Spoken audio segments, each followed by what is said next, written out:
Hey, what's up, everybody? This is Charles Sebastian. I want to welcome you guys to another episode of the Dreamerspro Show, where we cover everything from sports, hot topics, classic debates, entertainment, and where we give you guys a fresh perspective on things and how we see them. And today we got a pretty interesting show for you guys.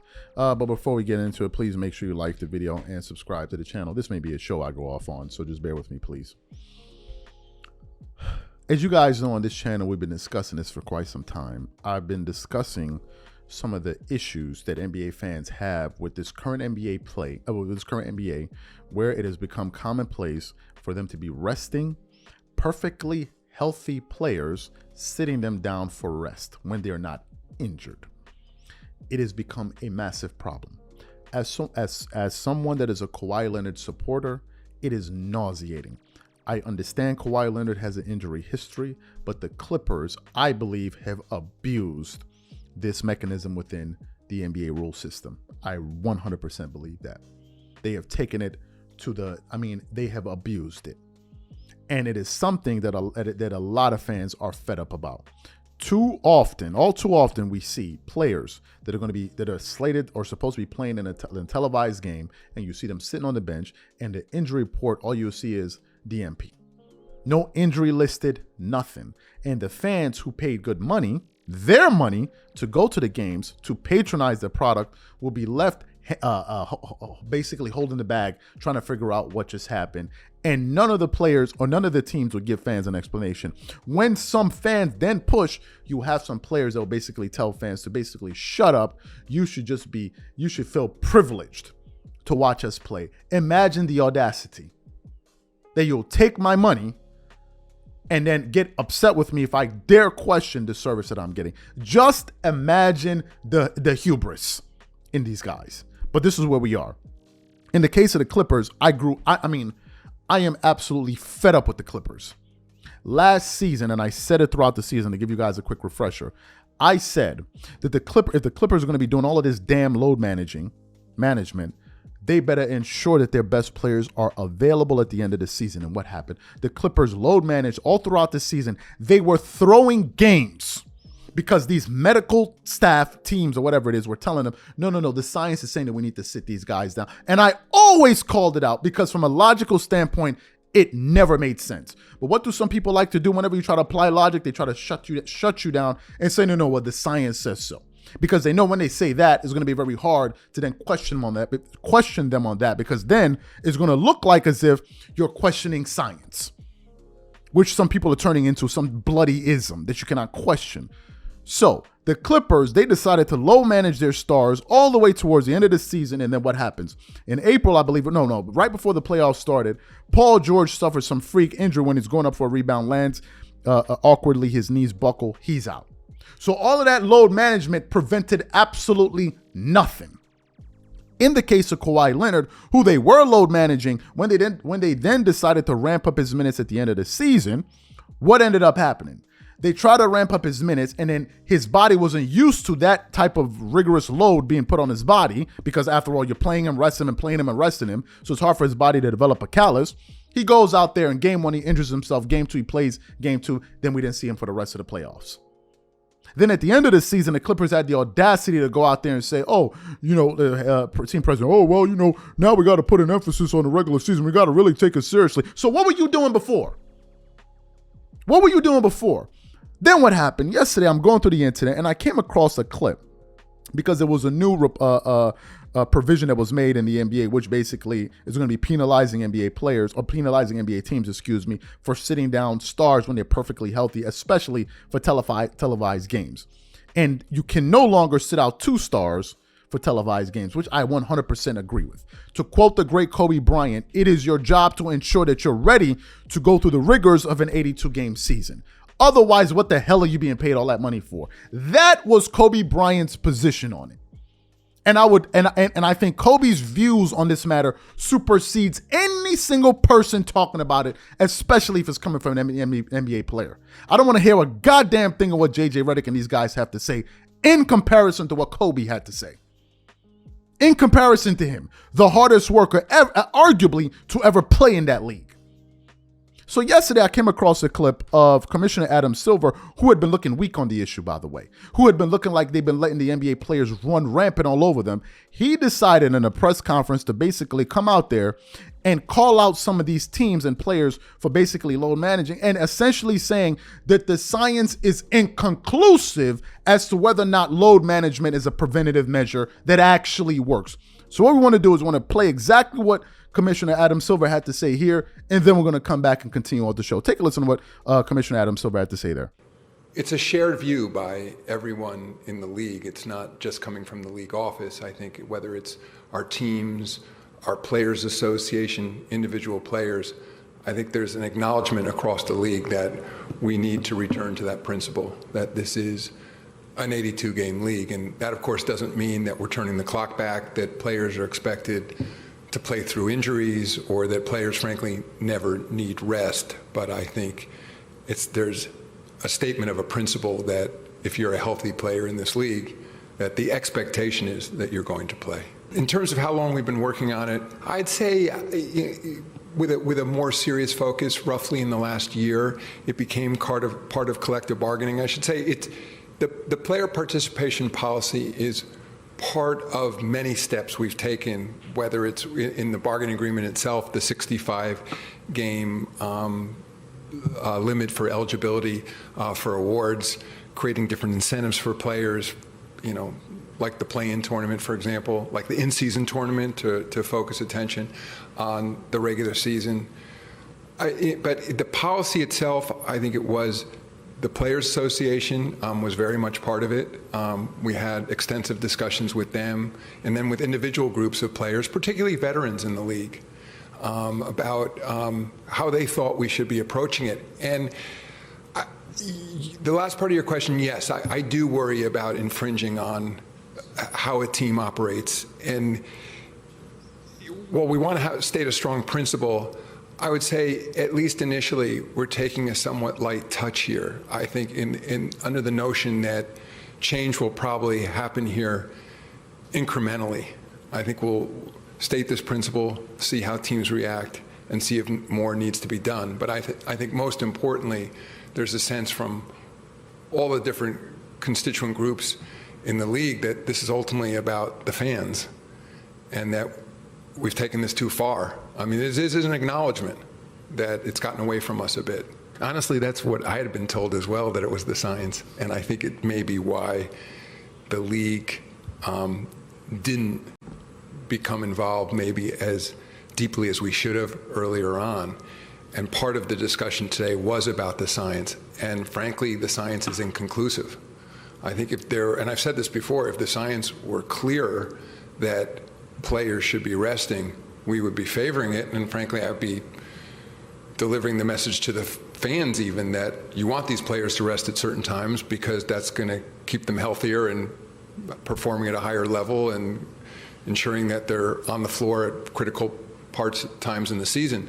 What we talked about today is that the correlation, putting aside causation, isn't there even with players who participate in summer competitions like World Cups and Olympics.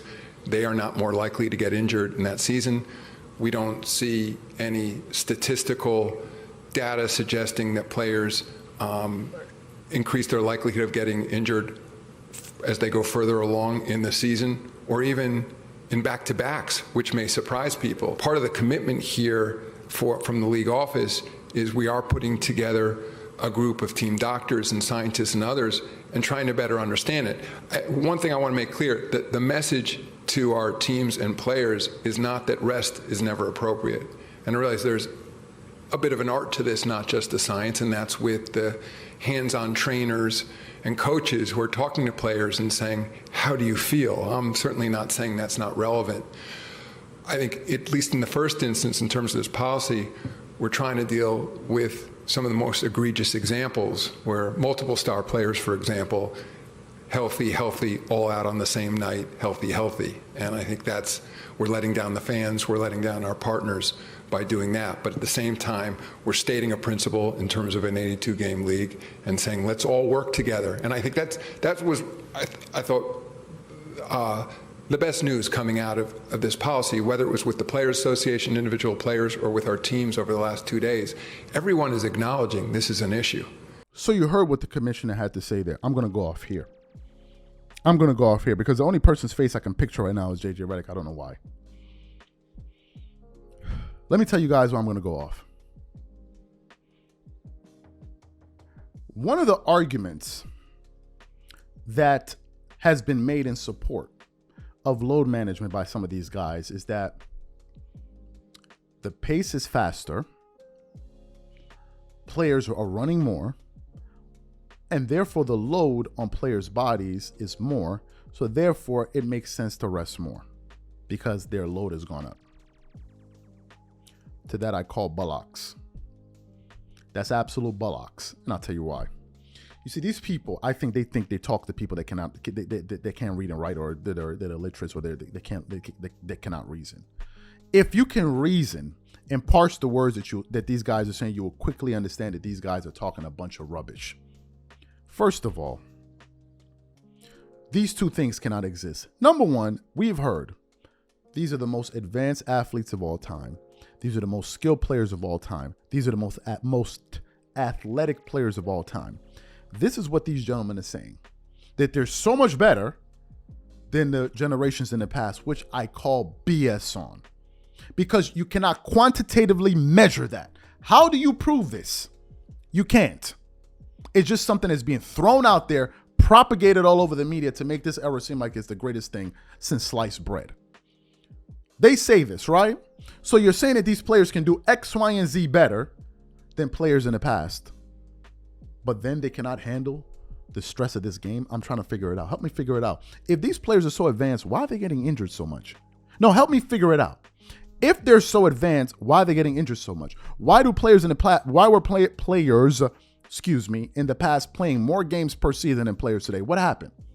I thought those guys were a lesser version of these players here today. Help me figure it out. Mr. Smart Guy, help me figure it out. What are we missing? What information are we unaware of? You then say, oh, the reason that's happening is because of the load that's being put on them. But the load that's being put on these NBA players is a byproduct of the rule changes. It's a byproduct of the rule changes. They wanted to speed up the game. And oh, by the way, do you know that this is not even the fastest pace that the NBA has been? Do you know that there was actually a faster pace in the 80s? I think the 70s and 80s. Are you guys aware of this? Are you aware of this? Are you aware of this? So it has nothing to do with the pace. Has absolutely nothing to do with the pace. To quote or paraphrase quickly what the great Tim Grover said, he said the reason that you see so many players getting injured is because you see a lot of them training with resistance bands and all of that stuff instead of training with weights and doing compound movements and pushing heavy weight. That's one of the things that is leading up to all of these injuries, which means it's a philosophical issue.